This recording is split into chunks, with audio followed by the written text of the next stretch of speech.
the nuance here, and my probably disagreement with him, that not for every task you need a nuclear bomb. So, That's a good point.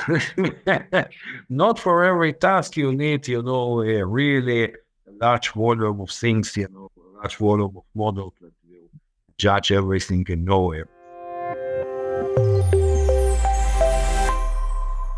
Welcome back to another installment of the NextGen Case Study series. On today's episode, we have Alexey Sapozhnikov, who is the CEO, chairman of the board, and founder of Andeavour, a company specializing in AI-driven solutions for cybersecurity, HR analytics, and compliance. A serial entrepreneur with over 20 years of technological experience, Alexey has successfully founded multiple companies, including Proove and UpSpace, which were acquired by prominent firms. He holds several software patents and has been recognized with industry awards, including the Frost & Sullivan Cloud Innovation Award, which is why we're excited to have him on the show. Alexey, welcome to the program. Thank you, Devon. Thank you for having me. Yeah, the pleasure is all mine. I'm really curious to kind of get into your perspective on AI and how you're kind of deploying some of that stuff. But before we jump into everything, if you wouldn't mind just giving me a couple of minutes of a quick little background, who you are, where you came from, and how you landed as the founder of Andeavour. That's a great question. So basically, in my background, I'm Israeli. I'm living in Israel. So I'm working in the Israeli high-tech industry for, I think, already 26 years. Have been, as the first part of my career, I've been a programmer, R&D, CTO in multiple prominent software vendors, for example, in two NASDAQ trade companies, including Mind CTI, General Electric, other SAP Labs in Israel. And for the last 13 years, I'm running various companies. Part of them VC-backed, part of them bootstrapped. So that's in very general. So I'm a AWS Founders Club member. I'm a former Global Entrepreneurs Organization member, an Israeli EU chapter member. Basically, I'm dealing with, I'm dealing with everything that is related to deep tech, to scope, compliance, AI, data, cyber, cloud. So everything that is related to enterprise, IT, and business operation. That's my fault. Wow, that's quite the colorful background. There's a lot of different elements that I think have served your approach to the way that you build businesses. Being a serial entrepreneur, you have, it seems, uncovered a formula or something that works really, really well to help you find problems to solve those problems, and then grow that business. I'm curious, Alexey, could you share a little bit about what kind of your day-to-day work looks like? What are you up to typically in an average span of a day? That's an amazing question. So I would say that, when you are running a big operation, it's a different story. When you are running a medium operation and you are basically managing a startup who is in early days, and it's just put it in the not in the very beginning of the road, but it's still not in the huge explosion. So currently, I've been, managing a large operation, and then very busy. But today, when I'm managing a company of 15 people, my day is even more overflowed. So I'm basically in such a small team, you are responsible for everything. So I'm starting my day.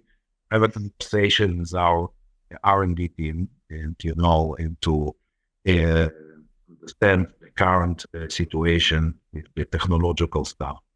Then, I have the time talking to our business development people, to our resellers, to our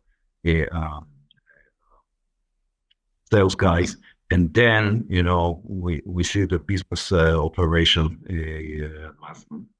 And then, the marketing, go-to-market people that are coming to me, and we have the conversation about how to have this the critical real advancing. So that's basically what I'm doing. So I'm like dancing in all the weddings. That's a new one, Alexey. Dancing at all the weddings. Dancing in all the weddings. Yeah. I love that. That's you have such a unique approach. I get a sense that a lot of the work that you do is related to relationships, building them, Exactly. Nurturing them, staying in touch with people. You mentioned too that you've had this experience in working with really, really big teams, and there's a lot of moving parts. And that poses its own kind of challenges. But then you also kind of pointed at the the strain of working with a smaller, more refined team of people to achieve similar outcomes. I wonder if you could share some of the differences between the two from your experience in how a business runs. So look, from my perspective, I don't think that anyone can actually directly manage more than 5 people efficiently. So the question is, who are those 5 people? They can be managers of the smaller groups, they can be direct employees, or they can be a group managers of the large group, like it's done managing the large operation. So I don't think that when you are talking about the management, to be in the position when you need to directly manage more than 5 people, the good structure that you build, and it can be efficiently, taking forward. Now, but you ask about different aspects about the relationship and treating those relationships. So this is a critical issue in business. This is the critical issue in business, like inbound and outbound. Like what I'm always saying, that when you are building a new company, you cannot compete with the large giants, with their salaries. You cannot compete with their conditions that they can give to employees. But what you can compete, you can compete by bringing a dream of every person, and to provide the ability for everyone to create some project that this person will be responsible for.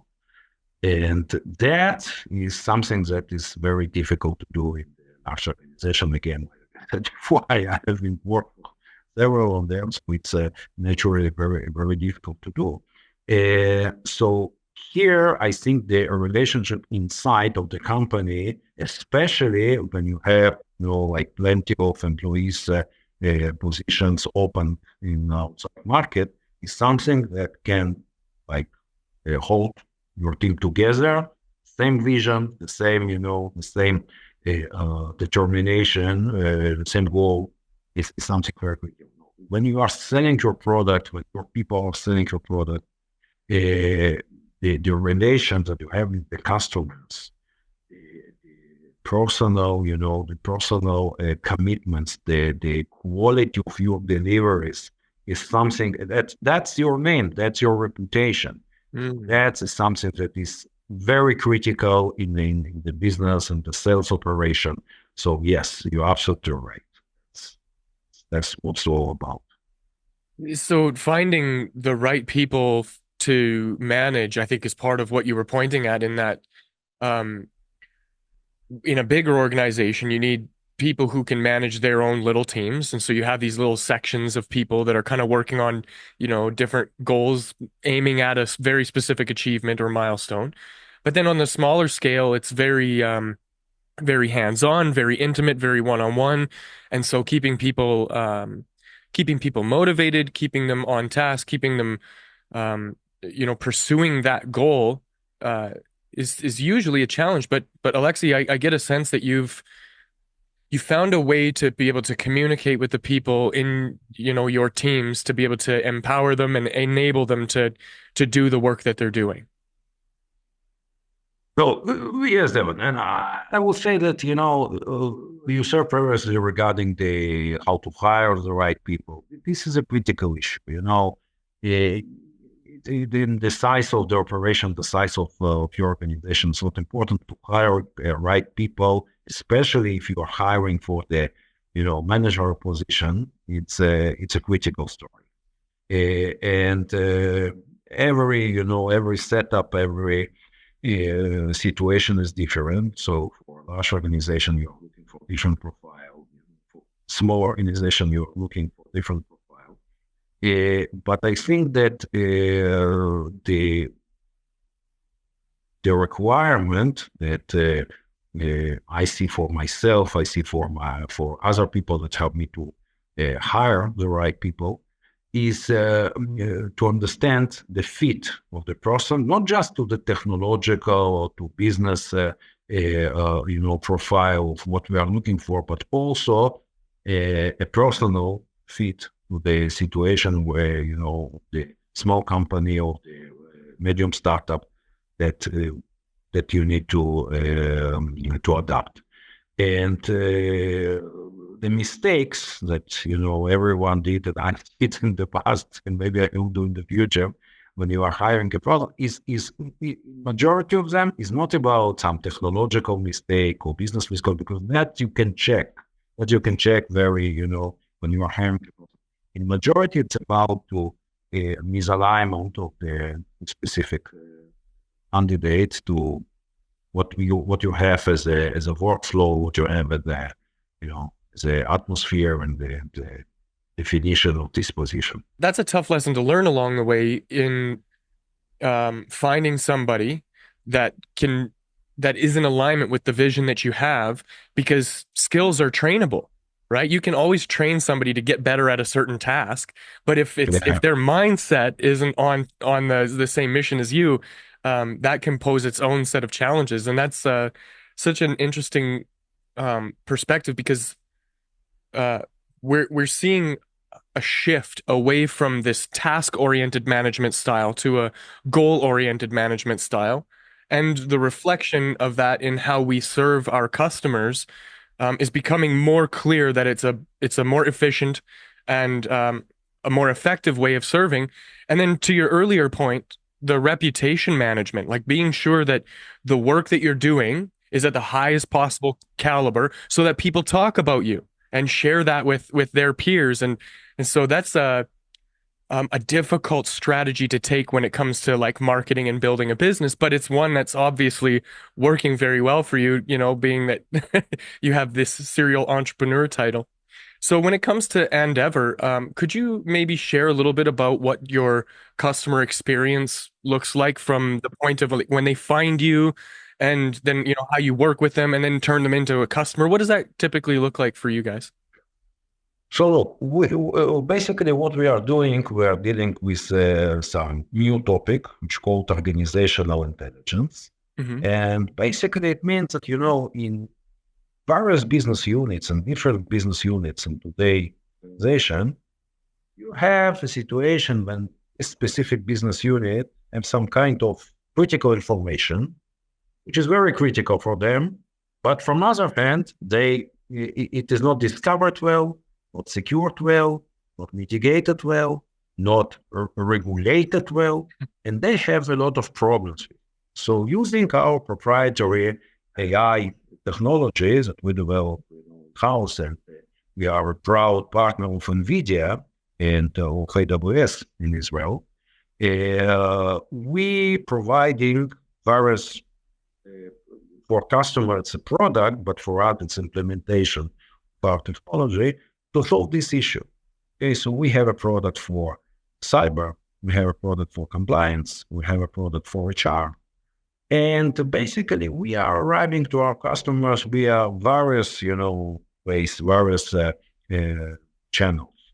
We are running ads, so we have marketing campaign, like people that are coming to us to inbound. We have a sales people that are making a standard, enterprise sales. They are approaching the right person and organization and telling about us. And but like you said by yourself, we are using very like the way of marketing, and we are true believers of the marketing things, and we're trying to put our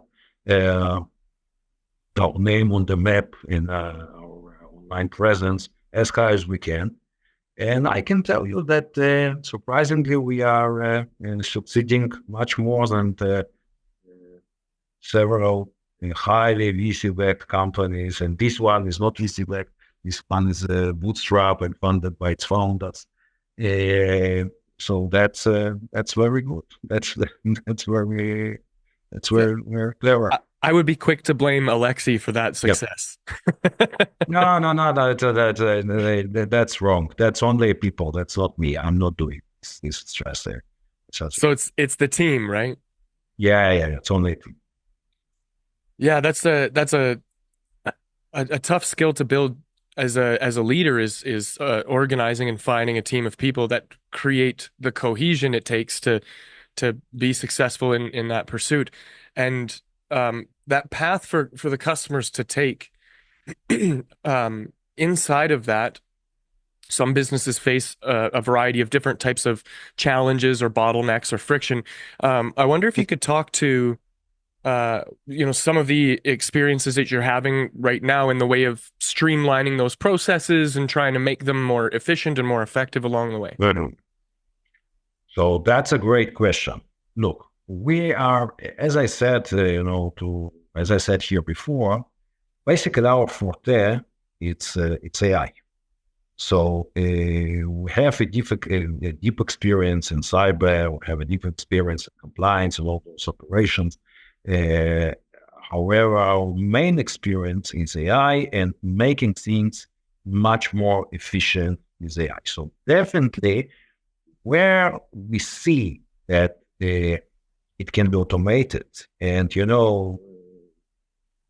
we're not looking on this as some kind of trend, but when we see the things can be automated and help to ourselves by AI, it's something that we are doing. So, for example, I can give you some examples. So, one of our products that we have, it's some kind of implementation of our compliance product, is that we are providing a document intelligent search and basically extracting of information from large volume of data. So we are using this product also for ourselves, not just for our external product, but also for our internal operation to see what are the most important KPIs, key insight for our business that we should prioritize. And this is especially very important when you have a small team of people that have like a large number of things that they should accomplish. So to prioritize the task using the AI, that's what we are having to do. The automations of certain tasks is kind of it's risky business, right? Because sometimes when we remove the human element, it takes away an ability to adapt on the fly quickly to make sure that what we're doing is working. So when it comes to refining that now, once we've set up all these automations and things are kind of running seemingly smoothly, what specific milestones do you measure to make sure that what you're doing is successful? That's not a simple issue. Look, automation is different in various domains. For example, in cybersecurity, when you are automating the task, you are really making some mechanical work that your security analysts, that your security operators, your SOC are doing.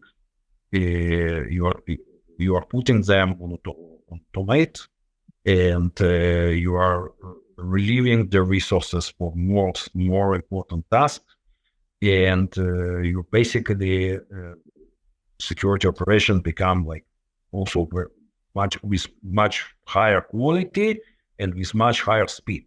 And basically the security automation, which can be divided on multiple, journeys like mitigation automation, orchestration automation, analysis automation, is something that is a very good example of successful using of modern foundational AI models to make some operation much more efficient. Okay. However, we are talking about business automation and understanding the key insights and understanding the KPIs. It's like much large volume of things that you need to take care and count, and much higher volume of your models that much higher levels of your models that should have much higher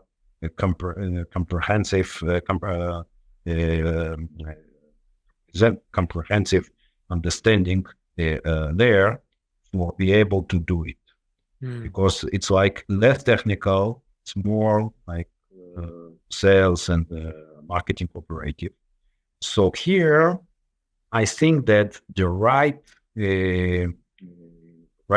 approach is constant rebuilding, constant refinement of your models, and constant checking that what you are doing is what you created as automation is really something that fits you and give you the right results. So there's a very hands-on approach to the way that you establish these things, and then while they are doing their job, your job now becomes kind of like a monitor of those systems. Yeah. That's fine. I think that we are, if we're talking about AI, so I believe we are just in the beginning of this era. I'm in my education, I'm a data scientist. 30 years ago, I got this degree, Haifa University. So we are really in the beginning of this era. And I think with the advancement of the current AI development, what we will see that much smaller models will have much large power. So eventually we can see the evidence for it. That I don't know which phone you have, but I have like an old Android phone. But in the modern Samsung phones are already using some models of Google that can be run on your phone, and their results is like comparable to the large, model of the previous generation. Is good quality.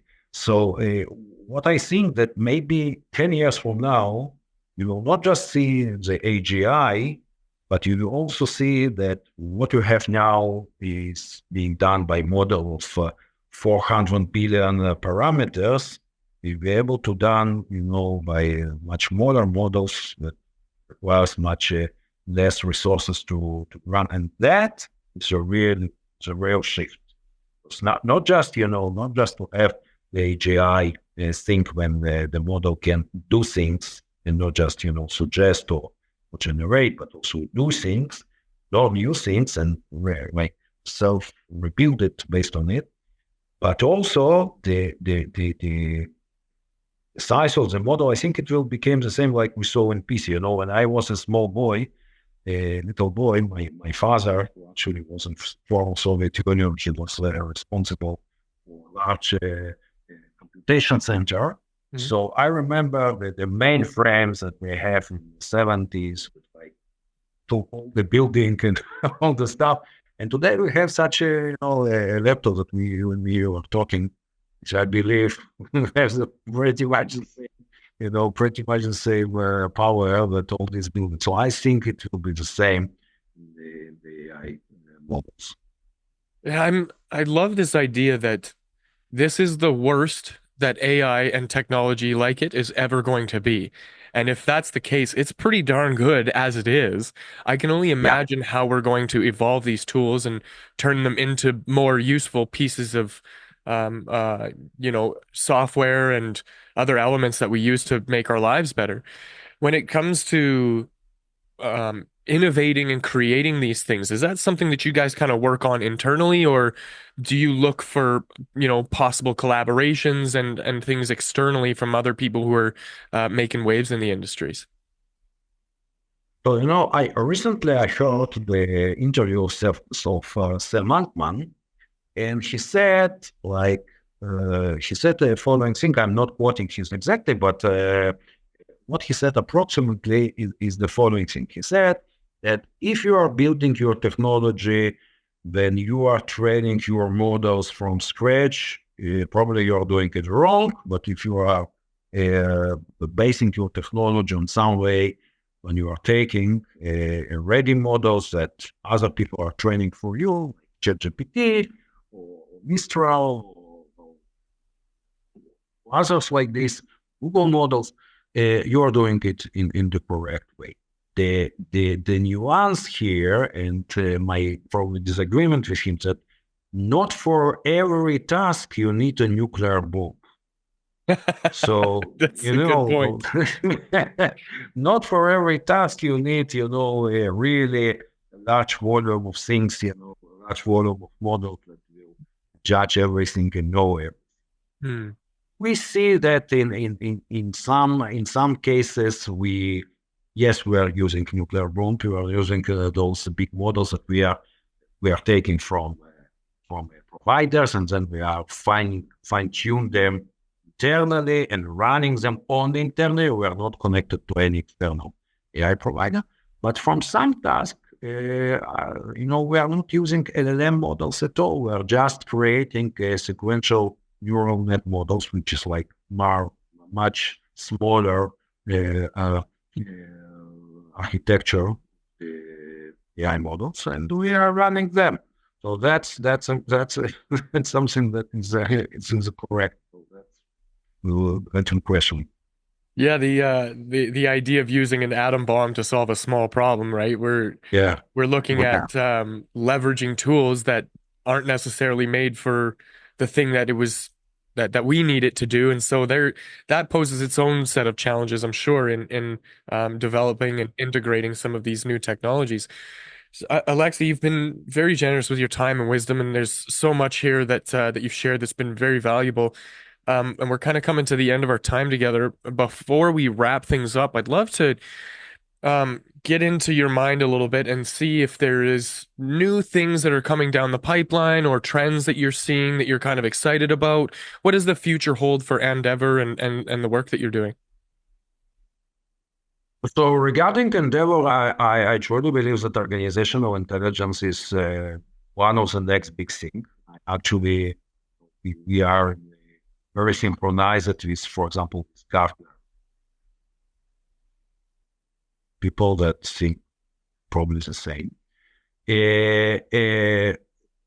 But to think more, generally regarding the upcoming opportunities, I really believe that we are just in the beginning of something very big.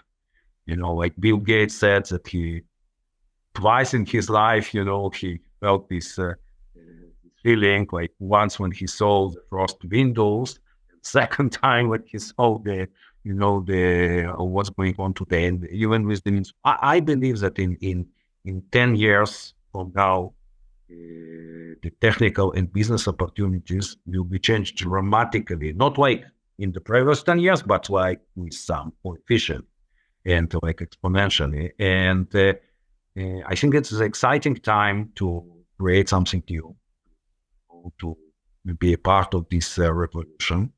And I'm really excited, to looking forward for additional opportunities that will be created in this graph and this hockey stick.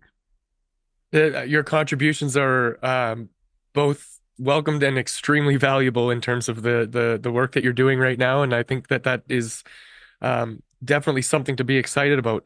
Alexey, if you had one piece of advice to offer other entrepreneurs or people in similar positions to you when it comes to leveraging some of these technologies, what would that be? I would say don't fall in the trap of buzzwords. Hmm. When you are starting to do something, make a correct validation of the market, and and be sure that what you are preparing is really neat in the market, and be sure that you know it even better than your customers, because sometimes customer says A, but he really needs B, and he will pay only for B. So that's so this is a critical thing, and I think that a right validation and not being a victim of some buzzwords, fancy stuff is absolutely a requirement for being an entrepreneur. Really Be good advice. realistic. Yeah, yeah, wonderful. If somebody wanted to reach out to you to pick your brain or perhaps work with you, is there a way to do that? And what's the best way if so? First of all, I have an open profile in LinkedIn, so anyone that wants to share something with me personally as well. So that's actually the best way. Perfect. We'll make sure to link to all that in the show notes. And if you wanted to get in touch with me and my team for your marketing needs, by all means, feel free to visit nextgengrowth.com. Otherwise, that's it for this episode, and I will see you in the next.